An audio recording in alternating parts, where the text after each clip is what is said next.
Good morning. Today we have to learn determinants. Determinant होता क्या है आइए डिस्कस करने वाले हैं। जैसे 1693 में एक मैथमेटिशियन थे, उनका नाम था लेबनीज। उन्होंने क्या किया था कि जो system of linear equation in 2 variable होता है ना, या system of linear equation 3 variable 4 variable, उसको सॉल्व करने के लिए उन्होंने एक मेथड डेवलप किया था। उसी मेथड के बेस पे हम लोग डिफाइन करेंगे डिटरमिनेंट होता क्या। फॉर एग्जांपल जैसे मान लीजिए कि आपके पास ये हमारा let a1x plus b1y is equal to c1, a2x plus b2y is equal to c2। It is a system of a linear equation in 2 variables. तो हम इसको ऐसे लिख सकते थे, this can be written as ax is equal to b, where a क्या होता था, तो यहाँ से एक चीज़ तो पता चलता, एक हमारा ए स्क्वायर मैट्रिक्स होता था which is made with the help of coefficient of variable x and y of both the equation.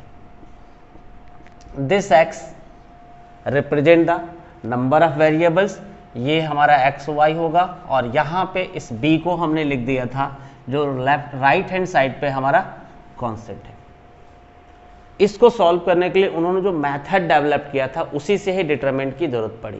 तो यहाँ तक तो हो गया। तो हमने देखा कि स्क्वायर मैट्रिक्स है, अगर ये एक स्क्वायर मैट्रिक्स है तो इसका डिटरमिनेंट फाइंड आउट करना है हम लोग को। तो डिटरमिनेंट इसका निकालने के लिए क्या करेंगे हम लोग, पहले तो इसको जो ये ब्रैकेट हमारा इसको ऐसे इसमें चेंज कर देंगे, a1 a2 b1 and b2 and this gives us, यहाँ से मिल जाएगा a1 b2 minus a2 b1। अब जरा सा आप क्लास 10th में चले जाओ।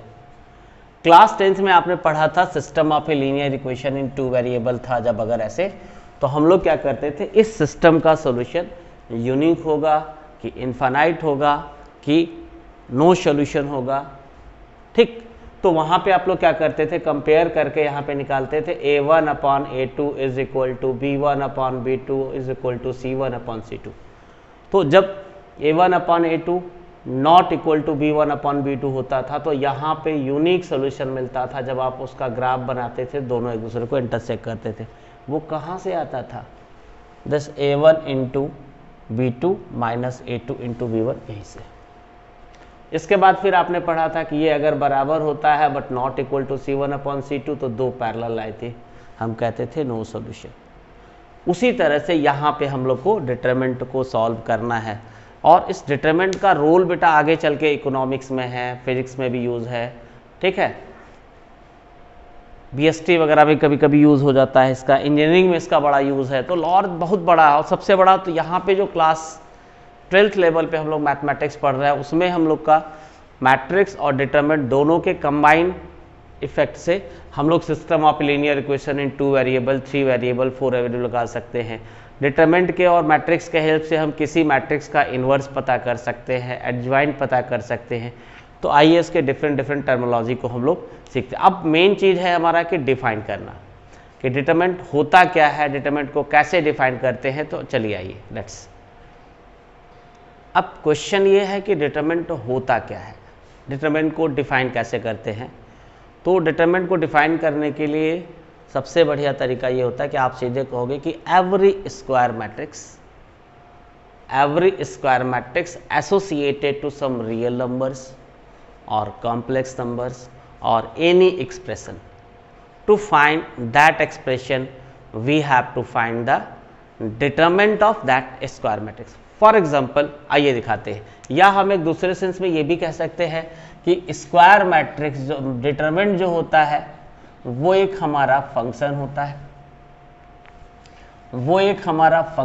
है, उस फंक्शन का डोमेन जो होता है वो कोई भी स्क्वायर मैट्रिक्स होगा। क्या होगा, स्क्वायर मैट्रिक्स, और उसका जो रेंज आएगा, आउटपुट जो आएगा वो कोई रियल नंबर हो सकता है, वो कोई कॉम्प्लेक्स नंबर या इमेजिनरी नंबर हो सकता है, या कोई अलजेब्रिक एक्सप्रेशन हो सकता है। इससे कोई मतलब नहीं, बस आएगा, इनपुट आएगा। मेन चीज़ ध्यान रखना है कि डिटरमिनेंट हमेशा हम किसी स्क्वायर मैट्रिक्स का ही फाइंड आउट करते हैं। अब क्वेश्चन ये है कि किसी स्क्वायर मैट्रिक्स का डिटरमिनेंट कैसे निकालेंगे। तो आइए छोटे छोटे एग्जांपल लेके दिखाते हैं। फॉर एग्जांपल जैसे मान लीजिए पहला एग्जांपल है अगर हम चाहते हैं डिटर्मिनेंट ऑफ ऑर्डर, जैसे मान लिया हमने 1 ले लिया, छोटे छोटे कुछ हमने मान लिया कि लेट एक हमने स्क्वायर मैट्रिक्स लिखी सिंपल ऐसे, यहाँ पे 2 लिख दिया, यहाँ पे एक मैट्रिक्स हमने B लिख दी, यहाँ पे हमने साइन ऐसे लिख दिया, यहाँ पे एक मैट्रिक्स लिख दी हमने, इसको -i कर दिया, यहाँ पे हमने एक मैट्रिक्स लिख दी, यहाँ पे एक्सप्रेशन में हमने अल्फा लिख दिया। तो देख रहे हैं अपना इन सब का ऑर्डर 1 क्रॉस 1 है, तो इट इज स्क्वायर मैट्रिक्स। तो अगर ये मैट्रिक्स है तो देन इसका जो डिटरमिनेंट आप फाइंड आउट करोगे, डिटरमिनेंट ऑफ ए, तो बस सिंपल क्या करना है आपको, ऐसे ऐसे करने के बाद this is the 2। After this अगर ये डिटरमिनेंट है तो भाई ये किस एक्सप्रेशन से जुड़ी थी, तो पहले इसके सैम्बल को ऐसे चेंज करेंगे और this is the sine theta. इसी तरह हम देख रहे हैं तो यहाँ पे रियल नंबर है, यहाँ पे ट्रिग्नोमेट्रिक आ गई, यहाँ पे कॉम्प्लेक्स नंबर आ गया, यहाँ पे कोई एक हमने वेरिएबल इस्तेमाल कर लिया एक्सप्रेशन में, तो यहाँ पे है तो अगर इसका डिटरमिनेंट निकालेंगे तो determinant of C is equal to हो जाएगा, पहले इसको ऐसे करें, ये मॉड नहीं, इसमें कंफ्यूज नहीं होना है, this is a -i, this is known as iota, आपको याद होगा, एक बार याद कर लीजिएगा, √-1 इज इक्वल टू आयटा होता है, and this is a derive from the Greek, ऐसे हो गया आयटा। इसी तरह से यहाँ पे अगर हमारा है तो हम देख रहे हैं कि determinant of d is equal to, आप इसको ऐसे रिप्लेस करोगे, यस है, तो क्लियर हो गया। डेफिनेशन के नाम पे बस सिंपल कि every square matrix is associated to some real numbers और कॉम्प्लेक्स नंबर्स और any expression, to find that expression from which this square matrix is associated we have to find the determinant, that is. अब हम आपको बताएंगे कि 2 cross 2 के determinant को हम कैसे सॉल्व करते हैं। आइए सीधा देखा जैसे, अब हम लोग क्या करेंगे कि value of determinant of order 2 निकालते हैं। फॉर एग्जांपल जैसे मान लीजिए कि आपके पास एक स्क्वायर मैट्रिक्स है A, it is A11, A12, A21, A22, तो then the determinant of this square matrix represented by, आप क्या करोगे कि ऐसे कर, और यहाँ पे आप क्या करो ऐसे A111, A21, A12, A22, और जब इसकी वैल्यू पता करेंगे आप ऐसे, तो इसका इसमें मल्टीप्लाई करेंगे, फिर माइनस इसका इसमें, तो ये हमारा A11, A22 minus A21, A12 हो जाएगा ऐसे। एग्जाम्पल के तौर पे जैसे मैंने कहा है कि कोई भी स्क्वायर मैट्रिक्स हमारी है, तो एक एग्जाम्पल में हमने ऐसे मान लिए कि यहाँ पे लिख लिया 1, 2, -5 और 7। एक हमने एग्जाम्पल यहाँ पे लिख लिया जिसमें सिर्फ एक्सप्रेशन हमारे पास है, मान लिए साइन थीटा है, यहाँ पे हमारा ये कॉस थीटा है, यहाँ पे ये साइन थीटा है, और यहाँ पे ये माइनस कॉस थीटा है। एक हमने स्क्वायर मैट्रिक्स ऐसे लिख दिया सिंपल ऐसे कि -i, ये 2 और 1, ये 3 आ गया ऐसे।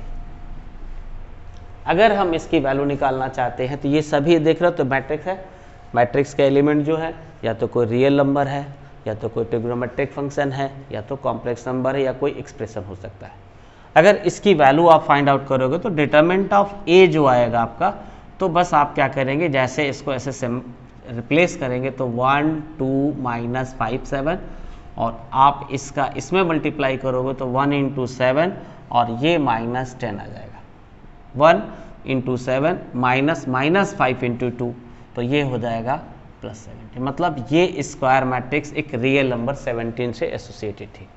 इसी तरह अगर इसकी वैल्यू निकालनी है तो determinant of B is equal to, यहाँ जब इसका इसमें मल्टीप्लाई करोगे आप ऐसे, तो पहले तो आप इसको ऐसे sine theta minus cos theta sine theta, तो व्हेन वी मल्टीप्लाई तो ये आपका हो जाएगा साइन स्क्वायर थीटा, और यहाँ पे हो जाएगा माइनस कॉस स्क्वायर थीटा, तो this is equal to sine square theta plus cos square theta is equal to 1। मतलब ये वाले भी हमारे रियल नंबर 1 से एसोसिएटेड है। इसी तरह से इसमें देख रहे हैं तो जब आप इसका डिटरमिनेंट निकालोगे, तो जब इसका डिटरमिनेंट निकालोगे तो इसका जब मल्टीप्लाई करोगे ऐसे, तो ये आपका आ जाएगा -i 1, 2 और 3, तो this is equal to -3i - 2। मतलब ये वाली हमारी स्क्वायर मैट्रिक्स है इस कॉम्प्लेक्स नंबर -3i - 2 से एसोसिएटेड। 2 तक तो कोई दिक्कत नहीं है। अब आइए हम लोग 3x3 की मैट्रिक्स को कैसे एक्सपेंड करते हैं, डिटरमिनेंट में कन्वर्ट करके सीखते हैं। अब हम लोग क्या करेंगे, determinant of A matrix of A order 3। तो लेट एक ये स्क्वायर मैट्रिक्स है, इसका ऑर्डर 3x3 है। तो अगर हम इसका डिटरमिनेंट लिखेंगे तो then determinant of this matrix is represented by, पहले तो आप इसको रिप्लेस कर दोगे, तो A11 A21 A31 A12 A22 A32, it is A13, it is A23, it is A33। Actually होता यह है कि जब 3x3 की डिटरमिनेंट को हम लोग एक्सपेंड कर सकते हैं तो इसमें 1 रो 2 रो 3 रो 1 2 3 कॉलम, तो we can expand the determinant by order of a 3/6 way. तो मैं पहले सबसे पहले क्या करता हूं, फिर बताता हूं इसमें एक नई टर्मिनोलॉजी आपको, एक्सपेंडिंग अलोंग। अगर हम इसको R1 के अलोंग एक्सपेंड करेंगे तो क्या मिलेगा, देखिए, तो जब R1 के अलोंग, तो दिस इज द R1, तो उसका तरीका ये होता है करने का कि हमने लिखा यहाँ पे A11, फिर यहाँ पे हमने लिख दिया C11 प्लस A12, यहाँ पे लिख दिया हमने C12, फिर ये A13, यहाँ पे लिख दिया हमने C13। अब पूछोगे व्हाट इज दिस C11, ये क्या होता है, तो यहाँ पे जो C11 होता है, C11 C12 C13, this is the known as cofactor. अब पूछेंगे कोफैक्टर क्या होता है, तो कोफैक्टर के लिए करते क्या हम लोग कि जितने भी डिटरमिनेंट है, जैसे मान लो हर एलिमेंट का कोफैक्टर होता है, तो जिस एलिमेंट का कोफैक्टर निकालना है उस एलिमेंट के रो और कॉलम को हाइड करने के बाद जो आपका एक डिटरमिनेंट बचती है वो भी एक स्क्वायर मैट्रिक्स होगी। अगर ये 3x3 की मैट्रिक्स है तो इसके जितने भी एलिमेंट होंगे हर एलिमेंट का डिटरमिनेंट जो होगा वो एक 2x2 का डिटरमिनेंट मिलेगा। तो ऐसे कर, तो ये C11। अब ये C11 कैसे निकालते हैं हम लोग, तो C11 की वैल्यू निकालने के लिए क्या करेंगे हम लोग कि A11 और यहाँ पे लिखेंगे -1 की पावर 1 + 1 इनटू इसके रो और कॉलम को हाइड करने के बाद आप ऐसे लिखेंगे, तो ये आएगा आपका A22 A32, it is A23, it is A33, और फिर प्लस A12 और -1 की पावर 1 + 2 इनटू इसके रो और कॉलम को हाइड करेंगे आप, तो यहाँ से मिल रहा है आपको A21 A23, it is A31 A33 और plus A13 -1 to the power 1 + 3। इस एलिमेंट के रो और कॉलम को हाइड करिए, तो इसको नोट कर लीजिए, A21 A31 A22 A33, ऐसे होगा। और जब आप इसको सॉल्व करोगे तो ये माइनस की पावर 1 + 1 है, तो मैंने बताया ना कि ये होता क्या है, इसी को हम लोग कोफैक्टर कहते हैं। तो किसी भी एलिमेंट का कोफैक्टर निकालने का सबसे आसान तरीका होता है उस एलिमेंट के रो और कॉलम को हाइड करो, हाइड करने के बाद जो डिटरमिनेंट मिलेगी उसका ऑर्डर, पहले मान लो ये 3x3 की है तो डिटरमिनेंट 2x2 का आ जाएगा। अगर ये 4x4 होती तो हर एलिमेंट का डिटरमिनेंट 3x3 का आ जाता, और डिटरमिनेंट एक्सपेंड करना सीख ही रहे धीरे धीरे हम लोग, ऐसे यहाँ तक आ गए। और जब आप इसको एक्सपेंड करोगे तो यहाँ पे तो ये आ जाएगा A11, ये माइनस की पावर 1 + 1 इवन है तो पॉजिटिव आएगा, और इसका मल्टीप्लाई कर देंगे तो ये हो जाएगा A22 A33 -A32 × A23, और यहाँ पे ये -A12 और this is A21 A33 -A31 A23 और प्लस A13, यहाँ पे आ रहा है आपका A21 A32, दिस इज, ये वैल्यू आ गई। अब हम क्या करते हैं कि इसी मैट्रिक्स को अगर हम ऐसे लिखते हैं कि एक्सपेंडिंग along C1, तो दिस इज द C1। जब इसको करेंगे तो यहां पे क्या हो जाएगा, ये लिखेंगे A11 C11 A21 C21 A31 C31। अब आप पूछोगे कि आखिर ये AC11 क्या है, तो C11 जो होगा इसका कोफैक्टर होता, कभी गलती नहीं होगी बेटा, आपको एक लाइन ज़्यादा लिखना पड़ेगा। C11 तो हम पहले कर चुके हैं, तो दिस इज A22 A32, यहाँ पे देखिए -1 to the power 2 + 1 into A21, और इसके रो और कॉलम को जब आप हाइड करोगे ऐसे करके तो ये आपका आ जाएगा A12 A13 and this is A32 A33, और प्लस -1 की पावर 3 + 1 एलिमेंट आपका A31 है, और यहाँ पे आप जब इसको हाइड करोगे तो A12 A13 and it is A22 it is A23। और फिर जैसे एक्सपेंड करोगे तो इसका इसमें मल्टीप्लिकेशन करोगे, इसका इसमें मल्टीप्लिकेशन करोगे, माइनस इसका इसमें, ऐसे होगा। अब क्वेश्चन ये होगा कि आखिर हम ऐसा क्यों कर रहे हैं, तो इससे कंक्लूजन क्या निकला, ये चीज़ ध्यान से देखो कि जब भी किसी मैट्रिक्स को हम लोग एक्सपेंड करते हैं तो एक्सपेंड हम लोग इसको 6 तरीके से करें, चाहे R1 के लॉन्ग, चाहे R2 के लॉन्ग, चाहे R3 के लॉन्ग, C1 के लॉन्ग, C2 के लॉन्ग, C3 के लॉन्ग। जब भी एक्सपेंड करोगे तो हमने कहा कि हर स्क्वायर मैट्रिक्स किसी न किसी रियल नंबर, कॉम्प्लेक्स नंबर या किसी एक्सप्रेशन से, और वो भी यूनिक एक्सप्रेशन से, तो आप इसको चाहे जिस मेथड से एक्सपेंड करो हर बार आपका आंसर तो यूनिक ही आएगा। तो जब हम एक्सपेंड कर रहे हैं तो ये किस रूल को, तो इससे एक रूल बन जाता है हमारा, किसी भी अगर स्क्वायर मैट्रिक्स के डिटरमिनेंट की वैल्यू निकालनी है तो उसका जो फार्मूला क्या बन रहा है हमारा, तो वो कहेंगे हम लोग कि किसी भी रो के एलिमेंट इनटू उसके कोफैक्टर का मल्टीप्लाई करके आप ऐड करोगे तो आपको उस डिटरमिनेंट की वैल्यू मिल जाएगी। तो इन जनरल हम लोग जो फार्मूला बनाएंगे, आप इस पैटर्न को ज़रा ध्यान से देखो कि यहाँ पे हम लोग देख रहे हैं कि ये C11 लिखा हमने, तो यहाँ पे देखिए 1 1 1, तो आप इस पे देख रहे हैं एलिमेंट में तो सब में 1 आया है, लेकिन यहाँ पे 1 आ गया, 2 आ गया, 3 आ गया, बाद वाला चेंज हो गया हमारा। इस पे भी देखो A11 ये सब चेंज, बाद वाला चेंज हो गया। तो जो फार्मूला बनाएंगे उस फार्मूले को कैसे करेंगे, तो सिंपली अगर आपके पास कोई भी किसी भी ऑर्डर की मैट्रिक्स हो, उससे कोई फर्क नहीं पड़ता जब उसकी डिटरमिनेंट की वैल्यू निकालोगे। जैसे मान लीजिए कि यहाँ पे आपके पास A = Aij, एक हमारे स्क्वायर मैट्रिक्स है, इसका ऑर्डर मान लीजिए n × n है। तो जब आप इसकी वैल्यू निकालोगे तो आप उसके लिए लिखोगे क्या, ये चीज़ सीखना है बेटा। तो हम क्या करते हैं, सिग्मा लिख देते हैं, यहाँ पे हमने लिख दिया Aij और ये Cij, और ये क्या बताया हमने, इसको कहते हैं हम लोग cofactor, this is known as. फिर आगे भी कोफैक्टर माइनर है, आगे एक्सरसाइज में मिलेगा, अभी तो खाली एक्सपेंड, ये कोफैक्टर कहलाएगा, ये आपका होता है इसका element.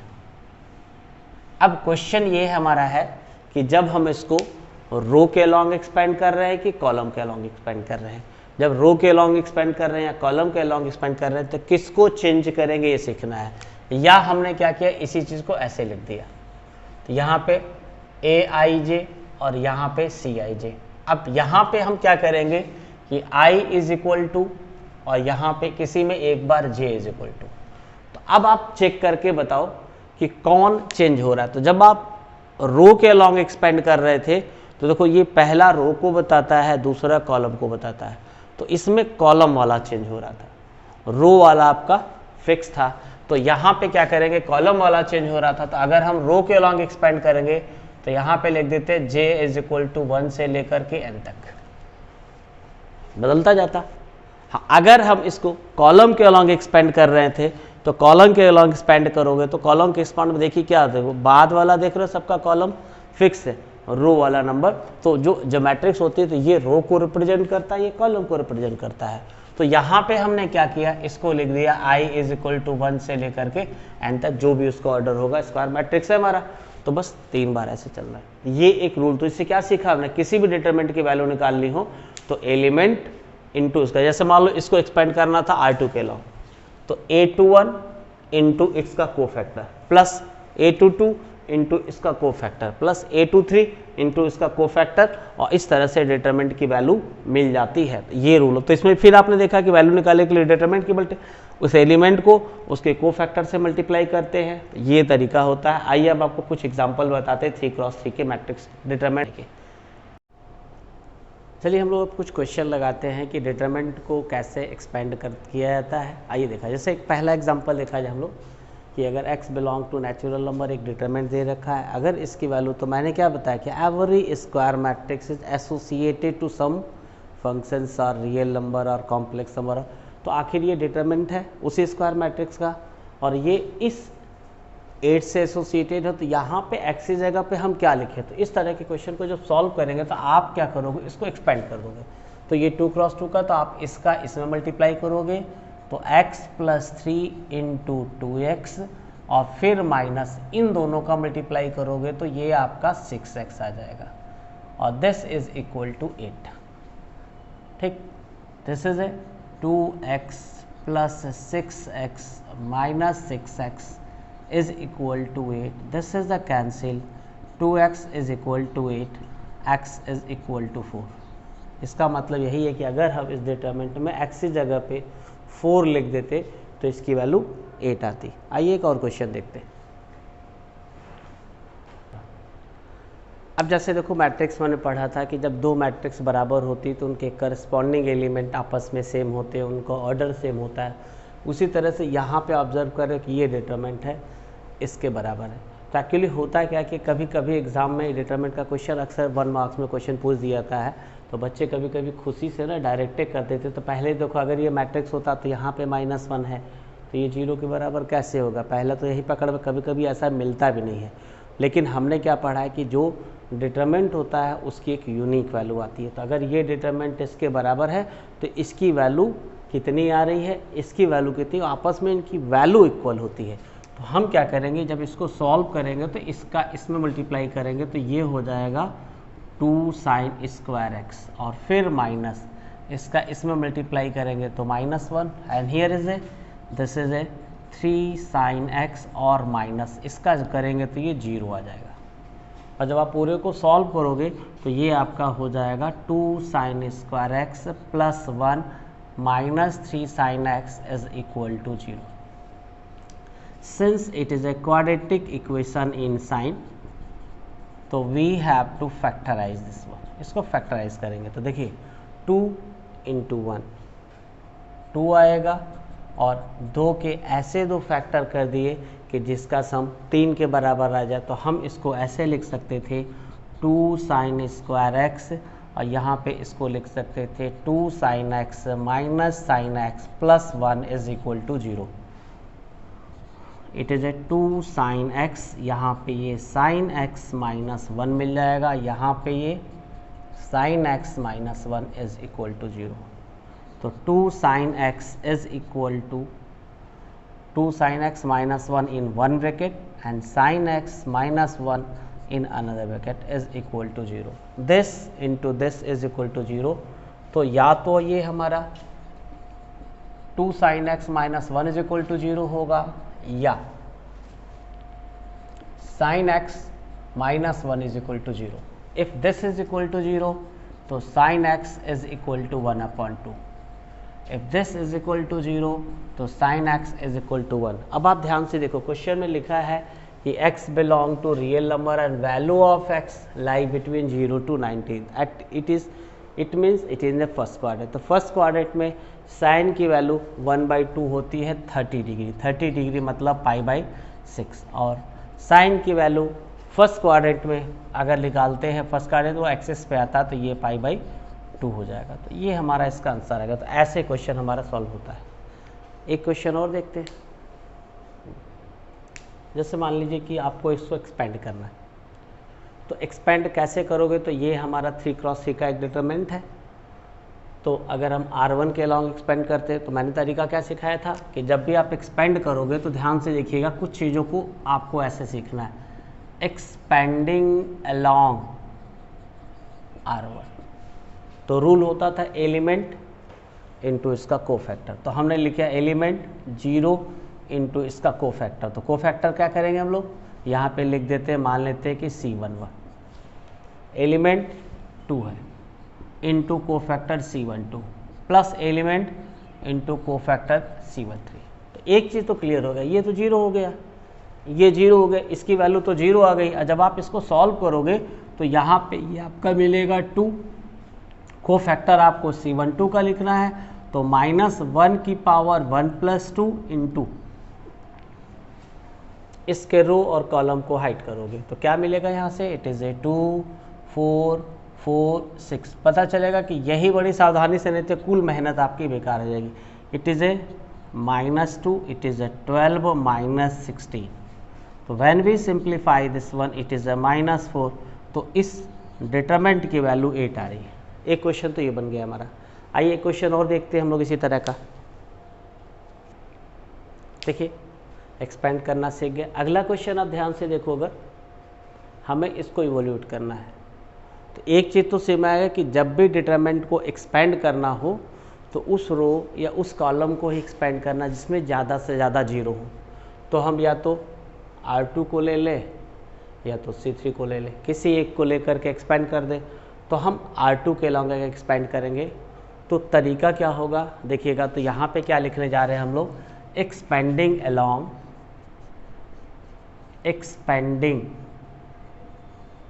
along R2, this is R2 element minus sine B into its cofactor. तो ये पोजीशन होती है A21, तो ये होता है C21 second row first column, plus element आपका होगा कॉस बीटा और इसका एलिमेंट होगा C22, यहाँ पे 0 और यहाँ पे लिख देते हैं 2 3। तो ये तो 0 हो गया आपका। अब अगर आप इसकी वैल्यू लिखोगे तो minus sine beta 2 1 -1 to the power 2 + 1, इसका ये है। तो इसके रो और कॉलम को हाइड करोगे तो ये आपको यहाँ से मिलेगा cos alpha sin beta sin alpha sin beta minus sin alpha cos alpha और plus cos beta 2 2, this is a -1 to the power 2 + 2। फिर इसके रो और कॉलम को हाइड करिए आप, cos alpha cos beta minus sin alpha sin beta, it is a minus sin alpha and it is a cos alpha। Okay, अब जरा सा हम इसको सॉल्व करते हैं तो देखिए कितना मिलेगा। -1 की पावर 2 + 1 ऑड है, तो ये माइनस हो गया आपका प्लस। आप इसको एक्सपेंड करोगे तो it is a cos square alpha sin beta, इसका इसमें मल्टीप्लाई करोगे तो ये प्लस में आ जाएगा। This is a sign square alpha sin beta, यहाँ माइनस की पावर इवन है तो ये पॉजिटिव हो जाएगा, ये कॉस बीटा। इसका इसमें मल्टीप्लाई करोगे तो ये होगा cos square alpha cos beta और plus sin square alpha sin beta. अब आप इसका इसमें मल्टीप्लाई कर दो तो यहाँ से आपको ये मिल जाएगा sign square beta cos square alpha plus sin square alpha sign square beta plus cos square alpha cos square beta plus sin square alpha. यहाँ कुछ गड़बड़ नहीं ना आया है कुछ, इसको जब हमने एक्सपेंड किया था तो कॉस स्क्वायर अल्फा ठीक है, साइन स्क्वायर अल्फा और ये आपका हो गया सही। देख 1 मिनट चेक कर लेते हैं, कॉस बीटा है, सब मेहनत बेकार हो जाएगी। तो यहाँ जब इसका मल्टीप्लाई कर रहे हैं तो ये इतना आ गया, यहाँ पे ये आपका कॉस बीटा, बेटा गलती जब पकड़ना जरूरी, यहाँ तक आ गया तो ये हमारा हो गया कॉस स्क्वायर बीटा। इसके बाद देखिए आप इन दोनों को ध्यान से देखो और इन दोनों को ध्यान से देखो, इन दोनों में से कॉस स्क्वायर अल्फा कॉमन ले लेंगे, तो जब कॉस स्क्वायर अल्फा कॉमन ले लेंगे तो ये sin square beta plus cos square beta आ जाएगा। और इन दोनों ब्रैकेट में से अगर हम साइन स्क्वायर अल्फा कॉमन ले लेते हैं तो यहाँ पे मिल जा रहा है हमारा sine square beta plus cos square beta. Sine square beta cos square beta is equal to 1 cos square alpha और ये साइन स्क्वायर अल्फा और ये आपका होता है 1। क्लियर? तो ये क्वेश्चन हमारे हो गए। अब नेक्स्ट लेक्चर में कुछ और क्वेश्चन को सॉल्व करेंगे।